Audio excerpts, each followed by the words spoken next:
Bonjour les amis, peut-être que vous êtes calés sur le sujet des relations toxiques, que vous connaissez bien le sujet, ou peut-être que vous le découvrez à peine et que vous avancez petit à petit dans la compréhension de ce sujet.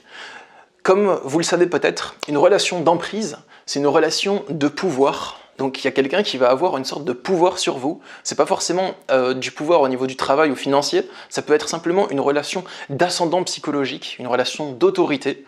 Donc ça veut dire qu'il y a une personne qui va mener la relation et l'autre qui va suivre. Mais ça va pas être fait de manière saine, ça va être fait pour satisfaire les besoins d'une des deux personnes au détriment des besoins de l'autre.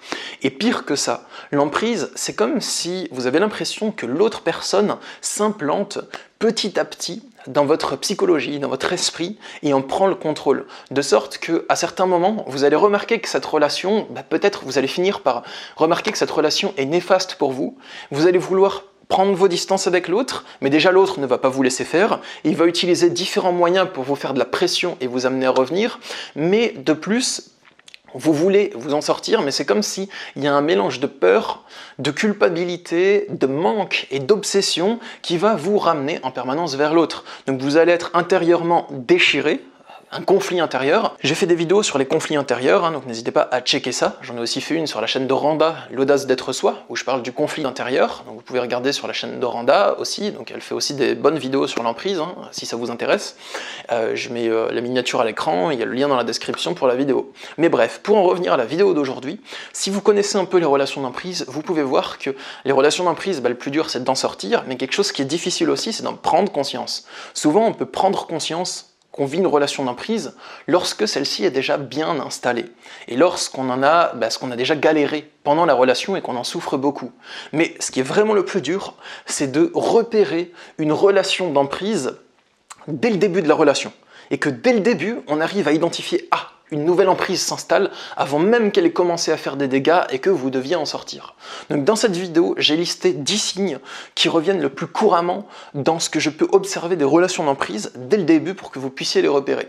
Moi je me nomme Stan Carré, j'exerce en tant que sophrologue et coach en développement personnel depuis 2015 et c'est parti pour les 10 signes qui permettent de reconnaître une relation d'emprise dès qu'elle commence. Peut-être en vivez-vous une maintenant. Alors si pendant ces 10 signes, juste petit avertissement, si pendant ces 10 signes vous pensez à une personne précise que vous connaissez de votre entourage, il y a fort à parier que cette relation, ça soit peut-être quelque chose qui ressemble à une emprise. Après, à vous d'approfondir les recherches, bien entendu. Le premier signe qu'une nouvelle emprise est en train de s'installer, c'est votre intuition. Je ne vais pas faire toute cette vidéo pour vous dire fiez-vous à votre intuition, voilà, merci, au revoir. Les autres conseils vont être plus concrets, plus mesurables et plus mentaux. Enfin voilà, ça va être un truc vraiment sur lequel vous pouvez vous baser. Mais votre intuition, elle est peut-être dure à reconnaître lorsque vous vivez une emprise parce que vos émotions et votre esprit, vos doutes sont sans dessus-dessous, mais c'est quand même important. Vous pouvez vous rappeler par exemple, qu'est-ce que vous avez ressenti lorsque cette relation a commencé? Quel a été votre changement? Est-ce qu'il y a eu un basculement dans votre esprit entre avant la relation et au moment où la relation a commencé? Est-ce que vous avez senti un basculement à l'intérieur de vous, dans votre esprit ou dans vos émotions? Par exemple, vous vous êtes dit, ouais mais cette relation, elle est louche, elle est glauque, peut-être que je devrais pas, et l'autre vous a influencé à mener cette relation, ou bien la première fois que vous l'avez vue, qu'est-ce que vous avez ressenti, qu'est-ce qui a changé en vous ensuite?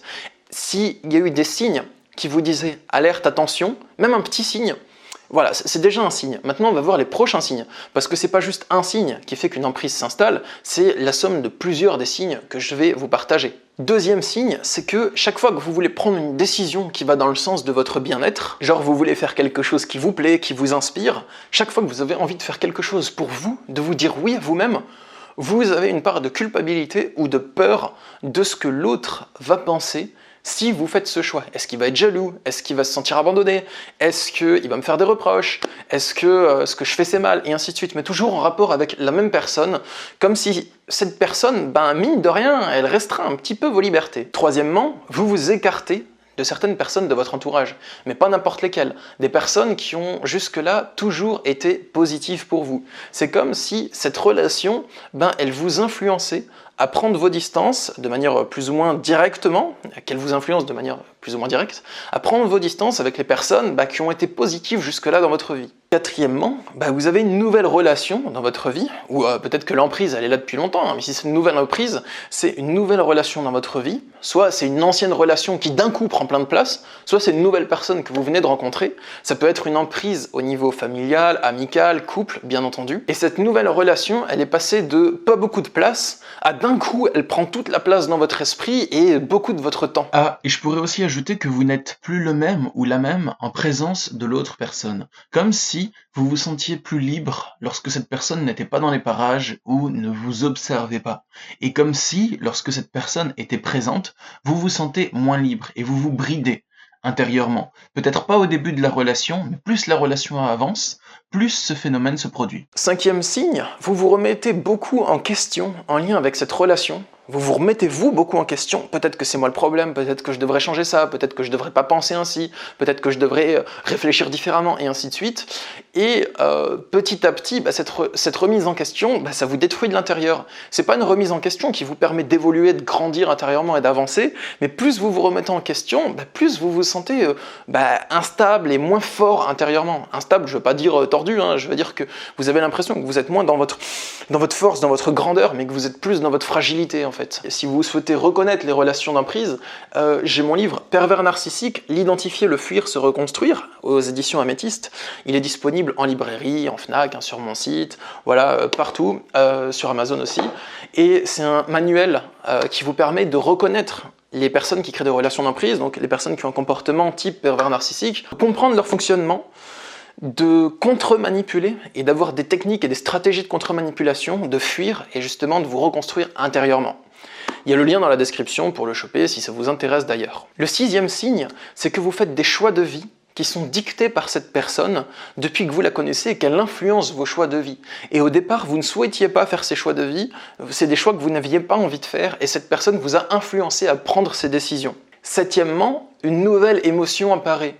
Depuis que vous vivez avec cette personne, peut-être que c'était très bien au début, et que petit à petit, il y a une émotion désagréable qui commence à apparaître. Donc il y a d'abord eu au début quelque chose de très positif, une pente qui monte, et ensuite petit à petit ça descend, et vous vous sentez de moins en moins bien, avec de plus en plus de contraintes et de moins en moins de liberté dans la relation.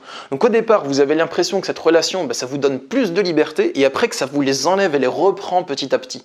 Huitièmement, vous sentez un déséquilibre et une injustice dans cette relation, comme si ce qui s'applique à l'autre, ça ne s'applique pas à vous. L'autre, il vous dit de faire des choses, et ensuite il ne les fait pas lui. L'autre, il prend plus et il donne moins. Et vous avez l'impression de beaucoup donner et de peu recevoir en retour. Et même si vous n'êtes pas genre matérialiste, vous sentez quand même qu'au niveau énergétique, il y a un déséquilibre dans la relation. Et pas un petit déséquilibre, mais un gros. Neuvièmement, vos besoins ne sont pas pris en compte par l'autre, il n'en tient pas compte. Chaque fois, il veut écraser vos besoins avec les siens. Quand vous lui dites que vous avez besoin de quelque chose, par son discours, de manière peut-être subtile et habile, il vous invite à remettre vos besoins en question ou à oublier votre besoin, à passer l'éponge dessus. Et dixièmement, quand vous ne vous comportez pas comme l'autre l'attend, il vous le fait payer par une colère chaude ou froide. Une colère chaude, c'est une explosion de colère. Il boude, il râle, il hurle, il vous fait des reproches. Et une colère froide, s'il vous punit par le silence, en vous disant que tout va bien, mais vous sentez que son attitude a changé à votre égard et il ne vous dit pas clairement que c'est le cas. Après, comme 11e signe, si je peux vous en donner un 11e, c'est le gaslighting. Vous chercherez ce que c'est, vous tapez Stan Carey gaslighting. C'est une forme de manipulation mentale que l'autre emploie pour vous amener à douter de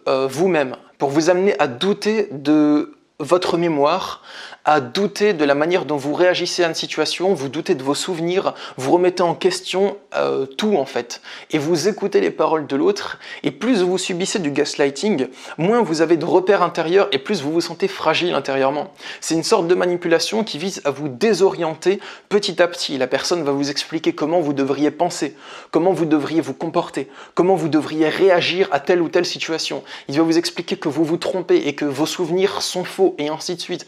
Et petit à petit, il va vous morceler et vous détruire psychologiquement. Donc ça, c'est quand l'emprise est déjà bien installée que vous allez vraiment pouvoir le constater. Donc, si cette vidéo vous a plu, déjà abonnez-vous à ma chaîne. Et si vous souhaitez soutenir ma chaîne, les amis, vous pouvez juste laisser un pouce bleu sous la vidéo et un commentaire sous la vidéo. Ça aidera au référencement pour YouTube. Et aussi, Sachez que si vous vivez une relation d'emprise, ne gardez pas ça pour vous, parlez-en à des proches, à des gens de confiance, des associations d'aide aux victimes conjugales si ça se passe dans le domaine du couple. Et sachez que je suis disponible pour des consultations de coaching en développement personnel, justement pour vous aider à comprendre et à sortir d'une emprise, à dépasser des situations compliquées comme celle-ci. Je consulte par Skype, Messenger ou téléphone et mon travail c'est le coaching de vie et la sophrologie. Donc vous êtes le ou la bienvenue et je ferai de mon mieux pour vous aider à dépasser la problématique sur laquelle vous souhaiterez avoir mon aide. Il y a le lien dans la description pour me contacter si vous le souhaitez. Moi je vous souhaite force à vous, belle journée et prenez soin de vous. Au revoir.